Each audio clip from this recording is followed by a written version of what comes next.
महाराष्ट्र काय कर्नाटक काय सर्वांनी सबस्क्राईब करा खिलार महाराष्ट्राची शान आणि क्लिक करा बेल आयकॉनवर. एन्जॉय.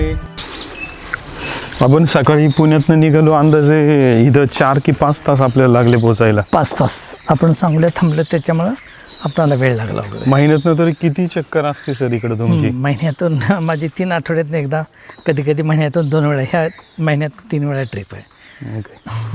नमस्कार मंडळी, खिलार महाराष्ट्राची शान या यूट्यूब चॅनलवर मी सूरज दिघे आपल्या सर्वांचं सहर्ष स्वागत करतो. मंडळी, आज खिलार महाराष्ट्राची शान चॅनलच्या माध्यमातून आजपर्यंत आपण 8 वर्षामध्ये बऱ्याचशा मोठ्या प्रमाणामध्ये डॉक्युमेंटरी फिल्म्स पाहिल्या की ज्याच्यामध्ये आपण शेतकऱ्यांच्या यशोगाथा तुमच्यापर्यंत मांडण्याचा प्रयत्न केला. आज आपल्यासोबत कोळेकर सर आहेत. कोळेकर सरांच्या गावाला आपण सकाळी जवळपास 5 वाजता पुण्यावरनं आज स्वतः म्हणजे मी सूरज दिघे चॅनलची गाडी न घेता सरांच्याच गाडीमध्ये आपण आलेलो आहोत. जवळपास 5 तासाचा प्रवास करून आज आपण सरांच्या गावी पोहोचलेलो आहोत. आणि आज सर्वात महत्त्वाचं म्हणजे आज जवळपास 3 भागांमध्ये आपण सरांची मुलाखत पाहणार आहोत. त्यातला आज पहिला भाग आपण पाहतोय मंडळी की ज्याच्यामध्ये आपण मागे सरांच्या दावणीला असलेले 3 वळूबैल, नामांकित वळूबैल, चॅम्पियन वळूबैल की बऱ्याचशा प्रदर्शनांमध्ये प्रथम क्रमांक, चॅम्पियन क्रमांक या सर्व संदर्भातली माहिती आपण पाहणार आहोत. सर, चॅनलवर तुमचं खूप खूप स्वागत आहे. आणि आज चॅनलच्या माध्यमातून आज आम्ही ही जातिवंत सुंदर बैल पाहणार आहोत. सर, थोडंसं आता मुलाखतीला सुरुवात करण्याच्या अगोदर आम्हाला कोळेकर सर, आम्ही कोळेकर सर सर सर हे नाव जास्त ऐकतो. तुम्ही पुणे विद्यापीठामध्ये आहेत. थोडंसं आमचे काही बरेचसे नवीन पण प्रेक्षक आहेत. कोळेकर सर कोण आहेत, थोडंसं आपण वळू बैलांकडे जाण्याच्या अगोदर थोडंसं आम्हाला तुमची पार्श्वभूमी सांगा सर. हां, नमस्कार सुरेश, परत एकदा तुमचं स्वागत. माझं नाव प्राध्यापक यशवंत देवबा कोळेकर. आमचं कुटुंब हे देवबा नाना, आमच्या वडिलांना देवबा नाना म्हणायचे. देवबा नानांना आम्ही 5 मुलं. मोठे भाऊ सदाशिव 2 नंबर दगडू, 3 नंबर आनंदा, 4 नंबर वसंत आणि 5 नंबर मी. तर आमच्या घराची ओळख म्हणजे की चांगल्या बैलाचे देवबा कोळेकर. कारण आणखीन एक गावाच्या पलीकडं देवबा कोळेकर होते. तर त्यांच्यानी इकडं बायफर्गेशन कसं करायचं, डिफरन्शिएशन कसं करायचं, किंवा जवळ्यात देवबा कोळेकराच्या घरी कसं आहे तर चांगले बैल ज्याच्या दारात आहेत ते देवबा कोळेकर. त्यामुळे आमच्या घराची खासियत किंवा घराची ओळख हे चांगल्या बैलाचे, चांगली बैलं सांभाळणारे कोळेकर कुटुंब म्हणजे देवबा नाना. तर सांगायला आजही आम्हाला अभिमान वाटतो की जे वडिलांनी करून ठेवलं ते आत्तापर्यंत आज या मितीला तर आम्ही टिकवलेलं आहे आणि त्याचा मला सार्थ अभिमान आहे. तर वडीलच्या काळामध्ये जी टॉपची बैलं होती, इव्हन आम्ही प्रयत्न त्यांच्याहीपेक्षा टॉपची बैलं, म्हणजे जुन्या काळात बैलं मोठी धिपाड वेगळी असणं ते वेगळा भाग होता. पण आत्ताच्या काळाला जर विचार करता तर शक्य आहे तेवढी चांगल्यातली चांगली बैलं घेण्याचा प्रयत्न करतो. आणि दारात चांगली बैलं राहावी, चांगली पैदास व्हावी, शेतकऱ्यांना त्यातून 2 रुपये मिळावं, हा आमचा म्हणजे की प्रामाणिक काय म्हणायचं की संकल्प आहे असं म्हटलं तर काही वावगं ठरणार नाही. मी कोळेकर सर, तुम्ही असं म्हटलं, मी प्राध्यापक कोळेकर पुणे विद्यापीठामध्ये भौतिकशास्त्र विभागामध्ये प्राध्यापक आहे. आता एकंदरीत कधी कधी फोन आल्यानंतर असं होतं की कोळेकर सर तुम्ही पुण्यात आणि बैल कोण सांभाळते, तर मी तेवढ्याच अभिमानानं सांगतो की माझी भाऊ आहेत, अजूनही माझं एकत्रित कुटुंब आहे. भाऊ सांभाळतात तिकडं म्हणून मी आहे. फक्त माझं नाव जास्त चर्चेत असल्यामुळं कोळेकर सरांची बैलं म्हणतात. पण ॲक्च्युली करते धरते हे माझे भाऊ आहेत, ते सांभाळतात म्हणून आहे. फायनान्शियल गोष्ट काही कोणीही मदत करतं, पण फायनान्शियल गोष्ट इथं आपण घालून दिल्यानंतर ती आहे तशी ठेवणं आणि त्या गोष्टीतनं 2 रुपये कमवणं आणि जसे तसं ठेवणं, या गोष्टीचं सर्व श्रेय माझ्या बंधूंना जातं. आणि ते आता त्यांच्यानंतर माझी पुतणी आहेत, हे सर्व रात्रंदिवस कष्ट करतात. म्हणून या ठिकाणी बैलं आहेत आणि बैलं आहेत म्हणून कोळेकर सर आहेत आणि कोळेकर सर आहेत म्हणून आणि बैलं आहेत आणि ह्या सगळ्याच्या पाठीमागचा माझे बंधू. धन्यवाद सर. आज खूप सुंदर माहिती आज आम्हाला मुलाखतीच्या सुरुवातीला, कारण बरेच दिवस बरेच जण म्हणायचे कोळेकर सर, तर सरांची आज का सर त्यांना म्हणतात ही माहिती मिळाली. सर, तरीही मुलाखतीला पुढे जाण्याच्या अगोदर आत्ता घरामधले काही बंधू शेती कामाला इकडं तिकडं असतील, तर आज आम्हाला त्या सर्वांचा परिचय घ्यायचा आहे आणि मग बैलांकडे जायचं. तर तुम्ही त्या सगळ्यांना आत्ता येथे बोलवा, आम्हाला प्रत्येकाचा थोडक्यात परिचय द्या, मग आपण बैलांकडे एक बैलांकडे जाऊया. खरं तर पाहता सुरेश, हा अतिशय अवघड प्रश्न आहे. आपण सकाळी आलो आहे 11 वाजल्यापासून, तर आपण दोघंच या ठिकाणी धावपळ चालू आहे. यांचं जास्तीत जास्त प्रेम ह्या जनावरांवरती आणि शेतीतल्या कामावरती आहे आणि सगळ्यांना एकत्रित आणि एका ठिकाणी बोलवणं हे फिजिक्समधला एखादा मोठा प्रॉब्लेम सॉल्व्ह करणं सोपं आहे पण एकत्रित करणं हे माझ्यासाठी कठीण आहे. तरीही शक्य तेवढ्या पद्धतीनं आपण प्रयत्न करूया. हे आमचे आता या हां, सगळेजण या हो हे पुढे. दादा म्हणजे की 2 नंबरचे बंधुराज, हे कारभारी वसंतराव 4 नंबरचे बंधुराज आणि मोठ्या भावांचा मुलगा पोपट पुतण्या आणि हा शशिकांत. ओके. हां, तर आता यांच्या जबाबदारी अशा काही वाटून दिल्या नाहीत. हे प्रत्येक जर हे आपलं काम आहे म्हणूनच करतात. तरी पण हे दादा रात्रंदिवस बैलाच्या पायात पडून असणारे हे दादा आहेत म्हणून बैल आहेत आणि त्यांना सपोर्ट करणारे आता दुसऱ्या पिढीमध्ये पोपट आणि हे सगळं सांभाळायला मागं पुढं कुठं काय चाललं आहे बघायला कारभारी आणि मग फायनान्शियल गोष्टी लागतात यासाठी जर्शा पाहिजे ते जे सर्वेसर्वा शशिकांत. ओके. हां, विनोदवरती बागेकडे गेलेला आहे, मेनका मेंढराला गेलेला आहे आणि बायका त्यांच्या कामात आहेत. आणि मगाही मी सांगितलं की मला सगळ्यात सोपं काम कुठलंही सांगा पण सगळ्यांना एकत्रित घेऊन कॅमेरासमोर बोलवणं भयंकर कठीण आहे. कारण मी माझ्या मॅडमना पण म्हणत होते की आपण जाऊया सगळे वगैरे. ते म्हणे एका दिवसात जायचं नाही, 2 दिवसात जायचं असेल तर आम्ही येणार हुरडा पार्टी करू, सूरजला हुरडा चारून मग या. मी म्हटलं ते शक्य नाही. येस. तर सर मला एक विचारायचं, आता एवढे पण शेती कामाला इकडं तिकडं सर्व बागेत आहेत, कामं चालू आहे. एखादा समजा घरामध्ये काही एखादा कार्यक्रम असेल किंवा काय असेल तर त्या दिवशी किती मोठं कुटुंब आहे, तुम्ही किती एकत्र असता? हां, साधारणपणे की दिवाळीचा एक अतिशय मोठा सण आणि घरात एखादं मोठं कार्य जर असेल तर आमचं म्हणजे की घरातलीच माणसं एकत्रित जमल्यानंतर एखादं छोटं लग्न असतं, इतकं कुटुंबाने गाजावाजा घरातलाच सगळ्यात जास्त आलेला असतो आणि त्याच्यानंतर पाहुणे वगैरे म्हणल्यानंतर म्हणजे भरपूर सगळ्यांचा गोथावळा सगळे एकत्र आल्यानंतर एकदम वेगळं वातावरण आणि त्याची तुलना आम्ही कशातच करू शकत नाही आहे वगैरे. ओके. तर मंडळी, आज कॅमेऱ्याच्या माध्यमातून कोळेकर सर काही प्रमाणात शहरात काही प्रमाणात गावात ही तारेवरची कसरत करत असतात आणि ती कसरत हां, आणि दुसरं सांगायचं म्हणजे की जगामध्ये भरपूर लोक बैलं पाहतात, सगळं करतात पण त्यांची बाहेर 4 गाडी आहेत. आज माझी पुतणी असतील, बंधुराजे असतील, म्हणजे 4 माणसाचं काम एकटं करतात. एक भाऊ 4 गाड्यात काम करतो. म्हणून हे माझी बैल आहेत आणि बाकीचे इथं म्हणजे 10 रोजगारे असतील, त्यांची 4 बैलं असतील, पण मी हिमतीनं सांगतो की आम्ही स्वतःच्या मनगटाच्या जीवावरती बैलं पाळलेत वगैरे.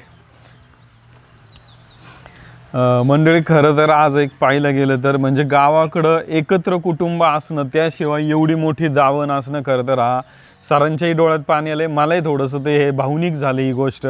तर आज आपल्या सर्व चॅनलच्या, आपल्या सर्व शेतकरी बांधवांतर्फे कोळेकर कुटुंब असेल, त्यांचे संपूर्ण बंधू असतील, परत त्याचबरोबर त्यांची पुतणी असतील, घरातली सर्व मंडळी असेल, तर यांच्या कामाला आपण नक्कीच एक मानाचा मुजरा देऊया. आणि या माध्यमातून आज आपण त्यांची पुढची मुलाखत की ज्यामध्ये आपण त्यांच्या दावणीची एक जातीवंत बैल पाहण्यासाठी जाऊया.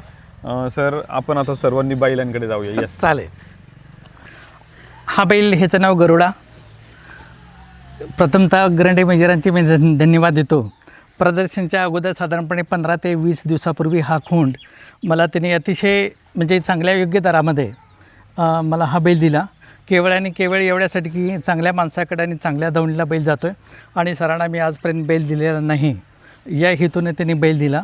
आणि बैलानेही म्हणजे आमचं दोघांनी ज्या प्रकारे एकमेकावरती विश्वास ठेवून बैल घेतला त्याप्रमाणे बैलांनी 20 दिवसामध्येच घटप्रभा, जे महाराष्ट्र कर्नाटकमध्ये अतिशय मोठ्या प्रमाणात जे प्रदर्शन भरतं आणि सध्याच्या काळात अतिशय प्रामाणिकपणे प्रदर्शन चालतं, त्या प्रदर्शनामध्ये आदत गटामध्ये हा चॅम्पियन झालेला बैल म्हणजे हा गरुडा. तर गरुडा ह्या बैलाची पैदास बालाजी कांबळे उडगी यांच्याकडं खजा नावाचा बैल, त्याच्यापूर्वी हा बैल आमच्याच गिरडी गावामध्ये चंदू वगैरे यांच्याकडे होता. तर त्या बैलाच्या पुढचा हा बैल म्हणजे ही सिद्धापूर लाईनचा हा बैल आहे. गटप्रभा चॅम्पियन. आणि आत्ता जर बघितलं तर हा बैल दाताला म्हटलं तर हा दुसरा बैल आहे. आज 61 ते 62 इंचीची उंची आहे वशिंडीच्या मागं भवऱ्याच्या इथं. दुसऱ्या गटामध्ये इतक्या उंचीचा बैल आता सध्या तर ह्या बैलाला कुठं जोड नाही आहे. आणि या ठिकाणी अभिमानानं मला सांगावंसं वाटतं की गटप्रभामध्ये जो नंबर केला तो बैल आत्तापर्यंत कधीही बिघडलेला नाही.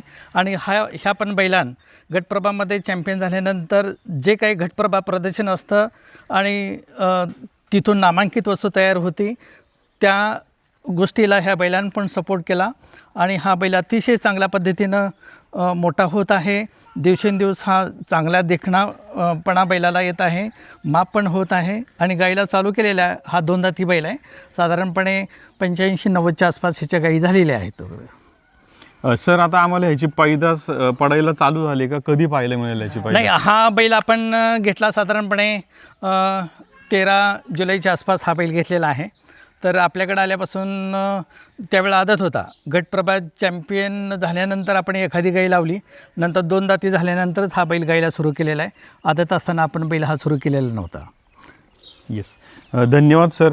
आता याच्याबद्दल आम्हाला खुराक किंवा व्यायामाबद्दल अजून बरीचशी माहिती जाणून घ्यायची, पण आपण तुमचा अजून एक पुढचा प्रसिद्ध बैल आहे की जो सध्या 4 दातीमध्ये आहे, तर त्याच्याकडे आपण जाऊया. चला सर.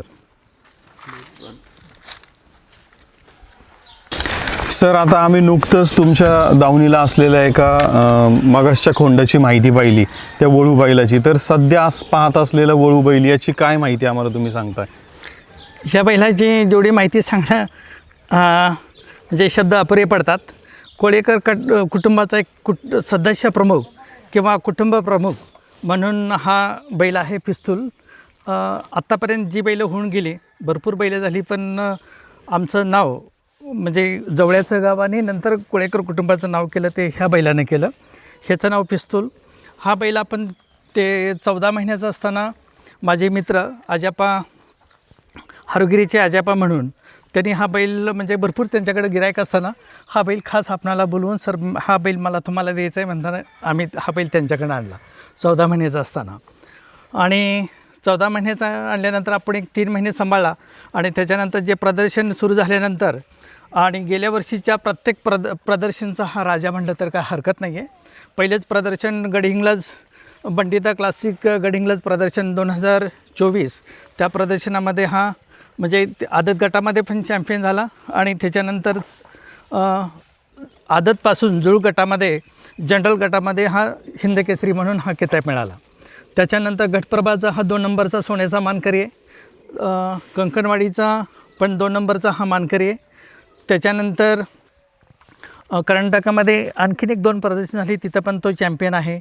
जतमध्ये चॅम्पियन आहे. पुशेगावमध्ये 2 नंबरचा चॅम्पियन आहे. तर मोडेलगीमध्ये हा पण चॅम्पियन आहे. तर सलग 7 प्रदर्शन आदतमध्ये ह्यानं 1 नंबरमध्ये करून दाखवलेत. आणि ह्या बैलाची खासियत म्हणजे आम्ही प्रत्येक वेळेला सांगतो की बैलाची जी ही नाकाची नळी आहे, आजपर्यंत कितीही बैल जर असतील कोणाकडे, पण हा जो काही शेप आहे तो कोणाच्याच बैलाला नाही. फक्त शेपच नाही तर हा जो काही कलर आहे किंवा डोळ्याच्या खाली किंवा कानाचा किंवा पायाचे तिथं किंवा कांबळचा हा प्रकार आहे, वशिंगचा शेप आहे. आणि सगळ्यात महत्त्वाचं म्हणजे माप पण तितकंच महत्त्वाचं आहे. फक्त देखून पण असून चालत नाही. लांबी, उंची आणि छाती तगडा, ह्या बैलासारखी छाती कोणत्याच बैलाला नाही आहे. बैलाचा चौक तगडा आहे. आणि ह्याच्यानंतर आपलं गाईचं काम संपल्यानंतर थोडंसुद्धा शेतीला बैल हाणायचं म्हटलं तर हा बैल टॉपचा होणार आणि ह्याची पैदास पण टॉपची होणार. आणि हा बैल आपण म्हणजे थोडंसं लोकांच्या आग्रहास्तव आपण असं म्हणूया की बिनदाती असतानाच आपण हा बैल गाईला चालू केला. बिनदातीमध्ये ह्याच्या 85 गाई झालेल्या वगैरे, म्हणजे आजपर्यंत आमच्याकडे इतकी बैली झाली. बिनदाती गटामध्ये म्हणजे आदत असताना एवढ्या गाई कोणत्याच बैलाकडून आम्ही लावल्या नव्हत्या, कारण आमचा पहिलाच जनरल नियम होता की 2 दाती झाल्याशिवाय बैल गाईला सोडायचं नाही आपण. पण लोकांच्या डिमांडमुळं आणि थोडंसं म्हणजे की आपण पण गडबडच केली म्हणायला पाहिजे, 85 गाई ह्याच्या बिनदातीमध्ये झालेल्या आहेत. ह्या बैलाचा दर 2,500 रुपये आणि लांबून जर गाई आले तर 2021 आहे. आणि अजूनही मी त्याच्या पलीकडे जाऊन सांगतो की एखादा म्हणजे की खरंच गरजू आला आणि पैशाचा काय हा शिक्का मारलेला नाही, कमी जास्त प्रमाणात आपण हे घेतो वगैरे. पण दर विचारला तर हा दर आहे आणि आत्तापर्यंत 280 ते 290च्या आसपास ह्याच्या गाई झालेल्या आहेत वगैरे. आता सर, आता नुकतंच तुमच्याकडं एक गाई पण येताना दिसते. तर मंडळी, आपण आज एक गोष्ट म्हणजे बऱ्याचदा आपण वळू मालकाच्या इथं गेल्यानंतर एक गोष्ट पाहत असतो की तिथे जास्तीत जास्त माहिती घेण्याचा प्रयत्न करतोय. आता या बैलांकडं किंवा तिन्ही बैलांकडे येणाऱ्या गाई, त्या गाई मालकाची मुलाखत देखील आपण भाग 2 मध्ये पाहून जास्तीत जास्त गाय वळूकडं नेणं असेल किंवा बैलच का भरला पाहिजे, सिमेंट का नाही भरलं पाहिजे, या संदर्भातली माहिती आपण सरांकडून भाग 2मध्ये घेण्याचा प्रयत्न करू. सर, एक गोष्ट आता आम्हाला थोडंसं विचारायचं आहे की आज आम्ही बऱ्याचशा प्रदर्शनामध्ये फिरतोय, यात्रांमध्ये फिरतोय, मोठ्या प्रमाणात बैल पाहतोय, कॅमेरामध्ये व्हिडिओ फोटो घेतोय. तर आज बैलाचं जसं तुम्ही सांगितलं की ही ह्याची नाकाची नळी, ह्याचं एक वैशिष्ट्य, ह्याचं रंग वैशिष्ट्य आहे, छाती वैशिष्ट्य आहे. बैलाला कांबळ असणं किंवा नसणं, किंवा कांबळ काहीच नसली पाहिजे, तर ह्याच्यामध्ये काय नक्की असलं पाहिजे? कांबळ असली पाहिजे का नाही? म्हणजे बैलाला पूर्णच कांबळ म्हणजे नसले तर म्हणजे की जुनी लोक सांगायचे की तो बैल आपल्या म्हणजे खिल्लार जातीमध्ये मोडत नाही, तो मैसुरी जातीमध्ये मोडतो. तर त्या लोकांच्या म्हणजे अनुभवाचा जर विचार करता साधारणपणे बैलाला 1-2 बोटं, तर म्हणजे की हे पहा, साधारणपणे आपण जर बघितलं तर 2च बोटाची कांबळ आहे. तर एवढी कांबळ बैलाला असावीच. पूर्ण जर कांबळ नसेल तर मग शेळीसारखा गळा दिसतो आणि ती काही खिल्लार कॅटेगरीमध्ये ती जात मोडत नाही.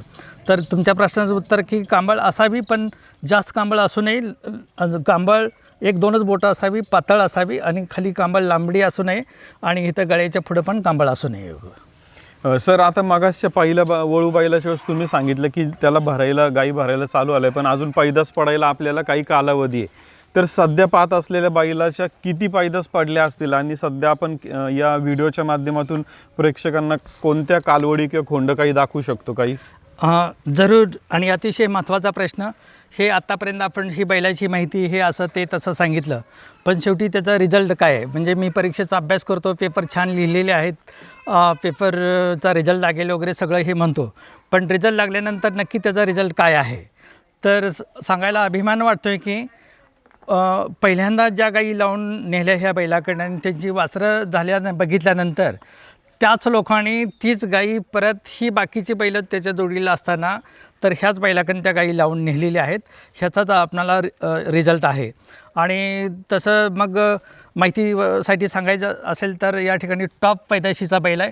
छातीला एकदम तगडा, चौक रुंदी, नाकाची नळी, कलर पाहिजे तसा आणि 7-7, 8-8 महिन्याची वासरं 80,000 रुपयाला वगैरे त्याची मागणी चालू आहे सध्या. आणि काही वासरं अजून भरपूर चांगली आहेत, म्हणजे हळूहळू प्रकाश होतात येतील. म्हणजे त्या लोकांनी त्या गाई लावून नेल्या, त्याच्यानंतर डबल दुसऱ्यांदा ह्याच बैलाकडून लावल्या आणि त्याप्रमाणे बैलाची म्हणजे की बैलाचा प्रसार त्याच लोकांनी केला. त्यामुळे गाईचं प्रमाण बैलाला चांगलं आहे. आणि आमची बैलं विशेष म्हणजे की बाहेर कुठेही जात नाहीत, घरीच राहतात, तरी पण बैलांना गाई चांगली आहेत. खरं तर आत्ता मंडळी या मुलाखतीच्या माध्यमातून सरांनी आपल्याला त्या बैलाची पैदास पाहायला दाखवली आत्ता. आणि सध्या या व्हिडिओच्या माध्यमातून आपण स्क्रीनवरती या बैलाच्या आईचा फोटो की जी कंकणवाडी प्रदर्शनामध्ये आली होती, म्हणजे एखादा दावणीला सांभाळत असलेला वळू बैल, त्याची मागची आई वडील, त्याचे आजी आजोबा, ही जी त्याची वंशावळ आहे, जनरेशन आहे मागचं, हे किती चांगलं असणं महत्त्वाचं आहे. ह्या व्हिडिओच्या माध्यमातून त्या आईचा फोटो सध्या आपल्याला पाहायला मिळतोय. मायक्रोचिप याचसाठी बसवायची की आपल्या दावणीला असलेल्या वासराचं, खोंडाचं, वळू बैलाची मागची वंशावळ ही आपल्यासमोर असेल तर पुढची ब्रीडिंग करायला हे आपल्याला सोपं जाईल. सर, आता आम्ही बैलाची वंशावळमध्ये फोटो पाहिले, त्याचे ब्रीडिंगचे फोटो पाहिले. सर, आता मागाशी पाहिलं बैलाच्या वेळेस तुम्ही मेजर दत्ता करंडे यांचा उल्लेख केला. खिलार क्षेत्रामध्ये आदतची 2 दातीमधली टॉपची वासरं मिळणारं एक व्यक्तिमत्व म्हणून आज संपूर्ण महाराष्ट्र, कर्नाटक त्यांना ओळखतो. तुम्ही सांगितलं की दत्ता करंडे यांचा एक विश्वास होता की नाही, हे वासरू माझं कोळेकर सर तुमच्याकडेच गेलं पाहिजे. तुम्हाला एक विश्वास होता की त्यांनी पण दाखवलेला विश्वास तुम्ही पण घेत असणारा विश्वास. आज खिलार क्षेत्रामध्ये जेव्हा आपण खरेदी करत असतो, विक्री करत असतो, तर हा व्यापारी असतील किंवा एखादा शेतकरी असतील, परत आज तुम्ही सांगितलं की हे वासरू मी आजप्पा यांच्याकडून आणलं, तर या लोकांसोबत आपलं असणारं नातं, त्यांच्यासोबत असणारा विश्वास, याच्यातून तुमच्या दावणीला, आपल्या दावणीला येणारी चांगली गोष्ट किती महत्त्वाचं असतं हे नातं, हे निर्माण कसं करायचं? यासाठी सगळ्यात महत्त्वाचं म्हणजे की एकमेकावरती असणारा विश्वास, ते विश्वासाला तडा न जाता जाऊ देऊ नये आणि जर काही वाटलं तर स्पष्ट बोलून सांगणे, हे सगळ्यात महत्त्वाचं आहे. विश्वास एकमेकांनी राखला पाहिजे. किती जरी म्हणजे की सध्या महाराष्ट्रामध्ये, कर्नाटकमध्ये धंदे करणारे म्हणजे व्यापार करणारे लोक असतील, पण आपणाला एक वेगळं स्थान आहे त्या लोकांच्या समोर. बाकीच्यांना काही सांगतील, पण सरांच्या बाबतीत म्हणतील सर हे असं असं आहे, तुम्हाला पटत असेल तर बघा, किंवा ही वस्तू तुमच्यासाठी आहे, तुमच्यासाठी चालणार नाही. हा विश्वास जो हे केलेला आहे हे केवळ मी म्हणेन की म्हणजे आमच्या पूर्वजांनी घालून दिलेले संस्कार असतील किंवा आमचा प्रामाणिकपणा असेल. तर जगाला काहीही सांगतील, पण आपणाला एका शब्दाने खोटं बोलणारे लोक आहेत. मग सर याच्यासाठी आपल्या या प्रेक्षकांनी यात्रा प्रदर्शन किंवा त्या शेतकऱ्यांच्या त्या व्यापाऱ्यांच्या दावणीला जाऊन भेट देणं गरजेचं आहे काय? हो, 100% प्रदर्शनामध्ये तर आवर्जून जायला पाहिजे. कारण आज धकाधकीच्या काळामध्ये आपणाला म्हणजे की शहरातून ग्रामीण भागामध्ये जाणं आणि प्रत्येकाच्या घरी जाणं, त्याचा ॲड्रेस शोधणं भरपूर कठीण आहे. प्रदर्शन जर असेल तर म्हणजे की म्हणजे जी काही नामांकित विख्यात जे काही जनावर आहेत ते एकत्र येतात आणि ते त्या ठिकाणी बघायला मिळतं आणि एकत्रित सगळे बघितल्यानंतर आपल्याला तुलना करायला सोपं पडतं. म्हणून प्रदर्शनच्या ठिकाणी माणसानं अवश्य जावं आणि शेतकऱ्याच्या घरी पण जायला पाहिजे. कारण आपण फक्त म्हणजे यूट्यूबवरचं म्हणजे की जग काही यूट्यूब नाही आहे. यूट्यूबवरनं बघणं, ऐकणं आणि तेवढ्यापुरतं तेवढं आपण म्हणजे उत्साही होणं हे वेगळं. पण ॲक्च्युली शेतकऱ्याच्या दारात गेल्याशिवाय आपल्याला काय कष्ट असतं हे कळत नाही आहे. त्यामुळं अवश्य जमेल त्यावेळेला, शक्य त्यावेळेला आपलं स्वतःचं काम सांभाळून, आपण नोकरी करत असेल तर नोकरी व्यवस्थित सांभाळून आपण ह्या गोष्टी केल्या पाहिजेत वगैरे. आणि अवश्य शेतकऱ्याच्या दारात आणि प्रदर्शनाला गेलं पाहिजे, त्याशिवाय अंदाज येणार नाही. मंडळी, आता सरांच्या माध्यमातून सध्या आज 2026मध्ये सरांच्या दावणीला हे 3 वळू बैल आहेत, हे खोंड आहेत, ही पाहतोय सध्या मंडळी. आता सरांच्या दावणीला आपण 2018 ज्यावेळेस आपण 17-18च्या दरम्यान चॅनल चालू केला, 8 वर्षापूर्वी सरांच्या दावणीला मी, मयुरेश शिंगण, जवळचे दत्तात्रय भाऊसाहेब काशीद आम्ही आलो होतो. त्यावेळेस मुलाखत घेतली होती. त्यावेळेस सर पुण्यामध्ये होते, त्यांचे बंधू येथे होते. आता एखाद्या दावणीला पोचे तोपर्यंत आज बराचसा, कारण आज हे क्षेत्र एवढं मोठं आहे की एखाद्या शेतकऱ्याच्या दावणीला जायला एकदा गेलं तर परत त्याच्या दावणीला जाण्याचा योग हा खरं पाहायला गेलं तर कामाच्या व्यापामुळे जवळपास 7 ते 8 वर्ष लागतात ते. आणि आज आपण सरांची जुन्या काळातली पण काही माहिती, पण ती या भागामध्ये नको, त्याच्यासाठी सेपरेट आपण अजून एक पुढच्या भागामध्ये पाहण्याचा प्रयत्न करूया. आता आपण सरांच्या या 2 वळू बैलांची माहिती घेतली. आता सरांच्या दावणीला अजून एक चॅम्पियन बैल आहे, कदाचित तो आता साईदाती किंवा कडदाती पण झालेला असेल, तर आपण त्या बैलाकडे जाऊया. सर, आम्हाला त्या अजून एका बैलाची आणि खोंडाची माहिती द्या. सर, मुलाखतीच्या सुरुवातीला आम्ही तुमच्या दावणीच्या 2 वळू बैलांची माहिती दिली, किंवा आज प्रेक्षकांना आज एक गोष्ट आवर्जून कायम त्यांना आपण त्यांच्या दृष्टिकोनातून एक प्रश्न विचारतो की शेतकरी 1, 2, 3 जास्त वळू बैल का सांभाळतो? आम्हाला या वळू बैलाची संपूर्ण माहिती आणि जास्त वळू सांभाळण्याचं काय कारण आहे सर? हां, पहिला तुमचा प्रश्न आहे की जास्त वळू बैल का सांभाळावीत. कोल्ड सीझनमध्ये एखादा बैल असेल तर चालू शकतं, किंवा 2 बैल तर कमीत कमी असावीत. कारण काय होतं की मेडिकलदृष्ट्या प्रॉब्लेम, कधी कधी बैलाला इन्फेक्शन झालं, बैल आजारी पडला, तर त्यावेळेला म्हणजे चांगल्या गोष्टी लवकर पसरत नाही आहेत. पण एखाद्या वेळेला एखादी काही जर माघारी गेली तर ते इतकं ते प्रसारित असं होतं की म्हणजे हिथं घडलेली गोष्ट दिल्लीच्या पुढे जाऊन म्हणजे प्रसारित होते. तर त्यासाठी त्या गोष्टीची म्हणजे जे खरंच म्हणजे वळू मालक आहेत त्यांनी ती काळजी घ्यावी लागते. म्हणून कमीत कमी 2 बैल तर नक्कीच असावीत. 3 बैल का असावी? जर बैल टॉपची जर असेल तर म्हणजे की गाईचं लोड वगैरे जास्त असू शकतो वगैरे, कधी असतो कधी नसतो.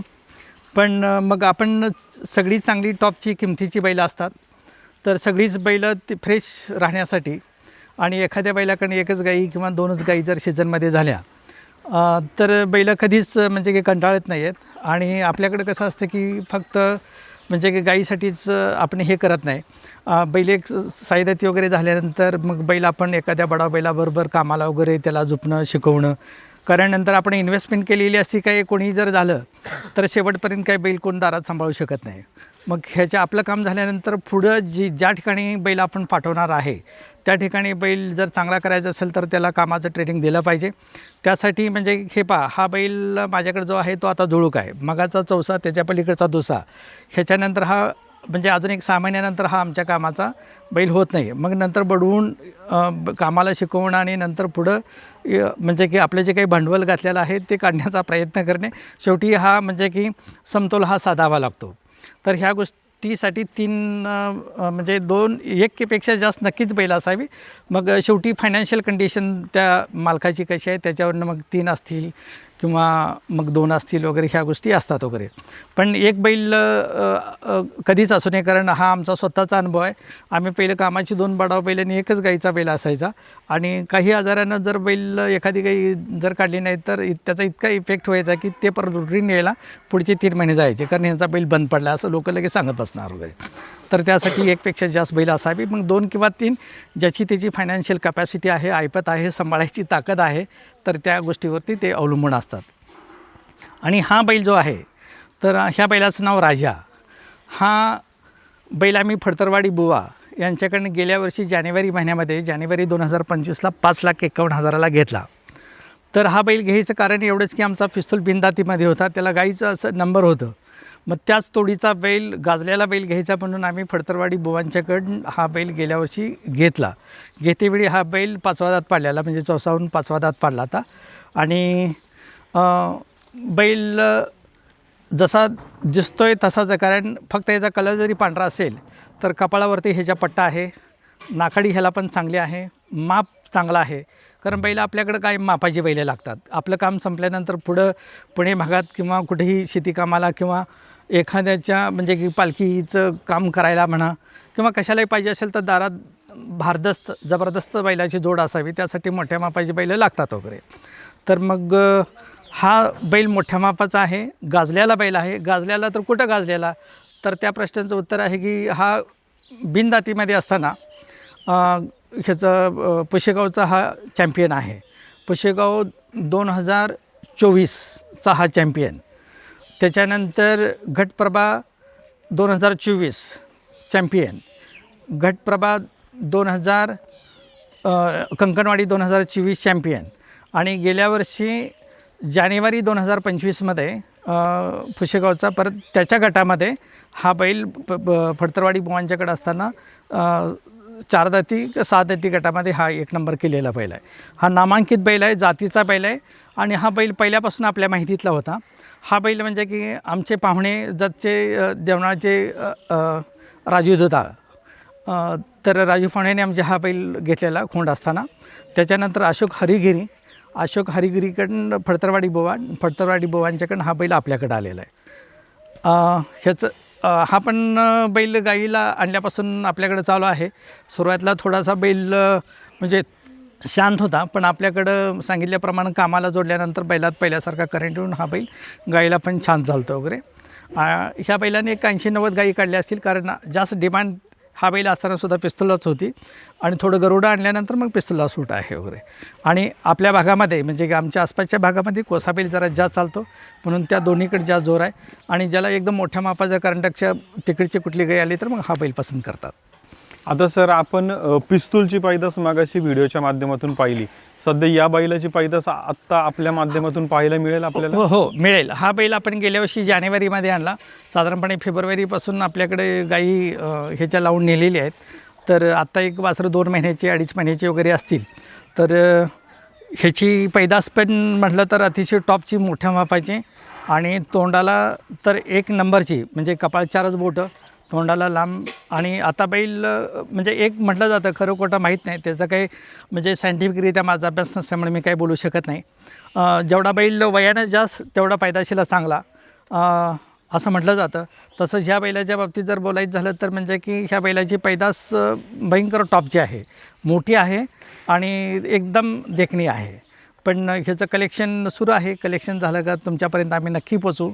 आणि पैदाशीसाठी हा सुद्धा बैल टॉपचा आहे. मंडळी, या मुलाखतीच्या माध्यमातून आपण सरांच्या दावणीच्या 3 वळू बैलांची मुलाखत पाहिली की ज्याच्यामध्ये 2 दाती 4 दाती जुळूक बैल पाहिला. आता त्याचबरोबर आता एक गोष्ट आपण सरांना आवर्जून विचारूया, सर एवढा गोंधळ आहे, जर्सी गाई आहे, म्हशी आहेत, बडाव बैल आहे, मग तरी एक आदत खूण अजून दावणीला शेतकऱ्यांनी का सांभाळलेला आहे? आणि सर्वात महत्त्वाचं म्हणजे आता मुलाखत घेण्याच्या अगोदर सर म्हणले की थांबा, मुलाखतीला सुरुवात करायच्या अगोदर त्याची मुरकी काढून घेऊया. तर याचं खरं तर एक प्रश्न आपल्याला त्या निमित्तानं आवर्जून विचारावा असं वाटतोय. सर, यात्रा प्रदर्शन किंवा एखादं समारंभ किंवा काही असेल कार्यक्रम, तर त्यावेळेस आपल्या गाय बैलांना किंवा खोंडांना मोरकी असली पाहिजे का नाही? प्रदर्शनामध्ये वगैरे मुरकी नको आहे, कारण जे काही बैलाचं मूळ स्वरूप आहे, देखणं रूप आहे, ते मुरकी काढल्याशिवाय दिसत नाही. जसं आपण कोविडच्या काळामध्ये तोंडाला मास्क लावल्यानंतर आपला चेहरा काय आहे ते कळत नव्हतं, तसंच हे मुरकी ठेवल्यानंतर ॲक्च्युली त्याची नाकाडी कशी आहे किंवा चेहऱ्याचा शेप कसा आहे, हा भाग कसा आहे, काही कळत नाही आहे वगैरे. त्यासाठी मुरकी काढल्याशिवाय म्हणजे की ओरिजिनल वस्तू कळत नाही. मुरकी कशासाठी घालायला लागते तर म्हणजे की छोटी बच्चे असतात, येसन वगैरे येसनीला जास्त वडके दिली का त्यांना म्हणजे की त्रास होतो, म्हणून मुरकीला आणि कंड्याला जर कचरा लावला तर त्यांना त्रास होत नाही आहे. आणि जर जास्त त्यातून पण आगाऊपणा केला तर येसनीला थोडा हात केला तर लगेच त्याला कळ लागते. प्रश्नाचं उत्तर, प्रदर्शनामध्ये मुरकी नको आहे. मुरकी का नको आहे तर ओरिजिनल बैल जर बघायचं असेल तर मुरकी काढून बघायला पाहिजे. सर, एक सुंदर उदाहरण तुम्ही या माध्यमातून आम्हाला दिलं. सर, आता आम्ही बरीचशी 2 दाती 4 दाती जुळूक पाहिली, काही खोंड पाहतोय, गाई पाहतोय. हा खोंड असण्यामागचं आणि ह्याचं काय वेगळेपण आहे? हां, परत एकदा नंदीश्वर गांडे मेजरांचं या ठिकाणी आभार मानतो. त्यांनीच हा खोंड दिलेला आहे. त्यांनी बऱ्याच वेळा म्हणतो ते सर एक वासरू चांगला आलं आहे, तुम्ही येऊन बघा, पटलं तर घेऊन जावा. मग हे वासरू आपल्याकडे एक खोंड होता, तो खोंड एवढा काय असा निघण्यासारखा नव्हता आणि मेजर कसं तर आम्ही तयार केलं, तो घ्या मग हा घेतो. मग तो देऊन आम्ही हा खोंड घेतलेला. तर मेजरांनी हा खोंड कुठून घेतला, काय घेतला त्याची माहिती त्यांनीही सांगितलेली होती. हे फॅपटेकच्या तिथं एक भिवा मेटकरी म्हणून आहेत. तर भिवा मेटकरी यांच्याकडे गाईचा कळप चांगला आहे वगैरे आणि त्यांच्या गाईची खानदान पण चांगली आहे. तर त्यांच्याच गाईचा एक खोंड सध्या डपळापूर संजूकडे जिन्नस नावाचा बैल आहे. त्या जिन्नस नावाच्या बैलाचा हा सक्का भाऊ वगैरे आणि त्या गाई खानदानाला एकदम चांगल्या. आणि ह्याचा बाप कोण आहे तर आपले हे राहुल चांदोलवाडीची मेटकरी कंपनी, तर आपले पाहुणे मंडळीत. तर त्यांच्याकडे एक सोन्या नावाचा बैल होता. तर त्या सोन्या बैलाची हा पैदास आहे. आणि गाई भिवा मेटकर यांच्याकडे आहे. खानदान चांगला आहे आणि ह्याची उत्पत्ती जर बघितलं तर आपल्यासमोर उदाहरण आहे. डपळापूर संजूकडे जिन्नस नावाचा बैल आहे आणि ह्याची आई पण मी बघितलेली आहे, अतिशय देखणी. एक शिंग खाली गेलेलं, एक वरती आहे, पण पैदाशीला टॉपचे, म्हणून आपण धाडस करून भरपूर पैसे देऊन हा खोंड आपण घेतलेला आहे. आता पुढे कुठल्या दृष्टिकोनातून आपण सांभाळतो, वळू की काय? हां, हे पहा, म्हणजे की जर गादी चालवायची असेल तर पुढची जसं पुढं एखादी गोष्ट म्हणजे की पुढं होत जाते, तसं मागं नवीन पण आपल्याकडे काहीतरी पाहिजे. म्हणून हे एक साखळी आहे. जीवन जगत असताना किंवा कुठल्याही क्षेत्रामध्ये राहत असताना आपण त्या क्षेत्रामध्ये जर टिकायचं असेल तर प्रत्येक गोष्टीचा विचार करून, समजा ती गोष्ट झाली, आता त्या गोष्टीचं नाव झालं आहे, त्याच्यानंतर मग ते तर काय सरांचा गेल्या वर्षीचं चॅम्पियन आहे, दुसरं काय नवीन काय, तर ते करण्यासाठी मग आपल्याला सायकल करण्यासाठी हा बैल आपण एक धाडसानं घेतलेला आहे. आणि बघूया घेतल्यानंतर आता त्याची परिस्थिती जर बघितली तर बैल हा भरपूर चांगला होईल. कारण बैलाचा जो हा भाग आहे, म्हणजे की जुनी जाणकार मंडळी म्हणायची की म्हणजे मुंगसाचं तोंड जसं असावं बैलाच्या नाकाडीच्या तिथं, तसं ह्या बैलाचं आहे. तोंड भरपूर लांबडा आहे, दालपाड चांगली आहेत आणि विशेष म्हणजे हा खोंड आहे साधारणपणे 14 ते 14.5 महिने किंवा 15 महिन्याचा असेल. एवढं माप कुणाच्याच बैलाला नाही आहे वगैरे. आणि सांभाळणे काही एवढं काही खास नाही आहे. एवढी लांबी, एवढी उंची, ही जात, कलर कुठल्याच बैलाला नाही आहे. मग एक धाडसानं काय तर म्हणजे की आपण चर्चेत राहील. जरी ही बैलं म्हणजे की नामांकित आपल्याकडे दावणीला असेल, पुढं काय तर ते नाव चालू ठेवण्यासाठी एक प्रयत्न म्हणून केलेला धाडस आहे. आणि मंडळी, ह्याचबरोबर मी एक गोष्ट या सगळं समीकरण जुळून आणण्यामागं त्यांनी मुलाखतीच्या सुरुवातीला सांगितलं की त्यांचे सगळे बंधू असतील, पुतणे असतील, हे खरं तर या मागचं यांचा पाठीचा कान आहे. आपण हे या मागणं नक्कीच जाणून घेऊया. मंडळी, आज आपण या मुलाखतीच्या माध्यमातून 3 वळूंची माहिती घेतली आणि आता आपण सरांकडून त्यांचा संपूर्ण पत्ता, फोन नंबर, की जेणेकरून आपल्या दावणीला असलेली जातीवंत गाय तेथे कशी आणायची, कुठून आणायची, हा पत्ता डिटेलमध्ये घेऊया. सर, आम्हाला कॅमेरासमोर तुमचं संपूर्ण नाव, गाव, फोन नंबर आणि इथं यायचा पत्ता परत एकदा सांगा. हां, माझे नाव प्राध्यापक यशवंत देवबा कोळेकर. जवळ्याचे कोळेकर सरांचा बैल, जवळ्यात जर आलं आणि कोळेकर सरांचा बैल म्हटलं तर कोणीही सांगेल. तरी पण एक गुगल मॅप म्हणून जर सांगायचं जर म्हटलं, तुम्ही सांगोल्याकडून येत असताना सांगोला कडलास 6 किलोमीटर आहे. कडलाच्या पुढं 3 किलोमीटर आल्यानंतर जवळा आणि कडलाच्या हद्दीवरती एक छोटंसं म्हसोबाचं मंदिर, तिथून पूर्वेला 900 मीटरवरती आपलं लोकेशन आहे. आणि जवळ्याकडून पण आलं तर 5 किलोमीटर अंतरावरती ते म्हसोबाचं मंदिर, तिथून उजव्या बाजूला खाली 900 मीटरवरती हे लोकेशन आहे. मंडळी, चॅनल लाईक, शेअर, सबस्क्राईब करा. या चॅनलच्या माध्यमातून सध्या उजव्या कोपऱ्यामध्ये तुम्हाला मायक्रोचिपचा नावनोंदणीचा फॉर्म दिसतोय. त्याच्यामध्ये तुमचं नाव, गाव, फोन नंबर भरा आणि मायक्रोचिप आवर्जून बसवा. आणि पुढील भागामध्ये आपण आता नुकतंच त्यांच्याकडच्या पिस्तूल बैलाकडे एक गाय भरण्यासाठी आली. आता 3 बैल असताना त्याच बैलाकडं का जायचं, ह्या बैलाकडं का न्यायची गाय त्याच्याकडून. मग ह्याच्यामध्ये कधी कधी जसं सरांनी सांगितलं आत्ता की एखाद्या बैलाकडं गाय भरत असताना त्याला दिवसाचा लोड त्याच्यावर पण लई नाही गेला पाहिजे, याच्यासाठी बाकीची 2 बैलं खरी तर सांभाळली जातात. मग हे पण प्रश्न आपण विचारणार आहे. एखाद्या समजा पिस्तूलकडून आज ऑलरेडी 2-3 गायी भरल्या गेल्यात, मग आलेल्या गायी मालकाचं मन कसं वळवायचं हे आपण पुढच्या भागामध्ये, उद्याच्या भागात पाहायला विसरू नका मंडळी. धन्यवाद. सर, आता मला एक विचारायचं आहे की गाय, मागाशी आपण आता मुलाखतीच्या दृष्टीने शेतकऱ्यांना पाहता यावी गाय आणि बैल, तर याच्या दृष्टिकोनातून आपण गाय पण शेजारी बांधली, तर मागासपासून गाय पण आता सुरवसे साहेब म्हणतात की जेव्हा भरायच्या वेळ येते थोडीशी गाय पण ॲग्रेसिव्ह होती. गाय मागासपासून बैलाला पायाला शिंग लावती, हे लावती. आता एक गोष्ट तसं पाहायला गेलं तर बैलाकडून काय आपण सावध राहिलं पाहिजे. पण आज मी तर म्हणेल त्या गायीपासून ह्या आपल्या वळू बैलाला पण कधी कधी सावध किंवा त्यालाही काळजी घेण्याची वेळ येते. गाय ॲग्रेसिव्ह असतात. खिल्लार महाराष्ट्राची शान.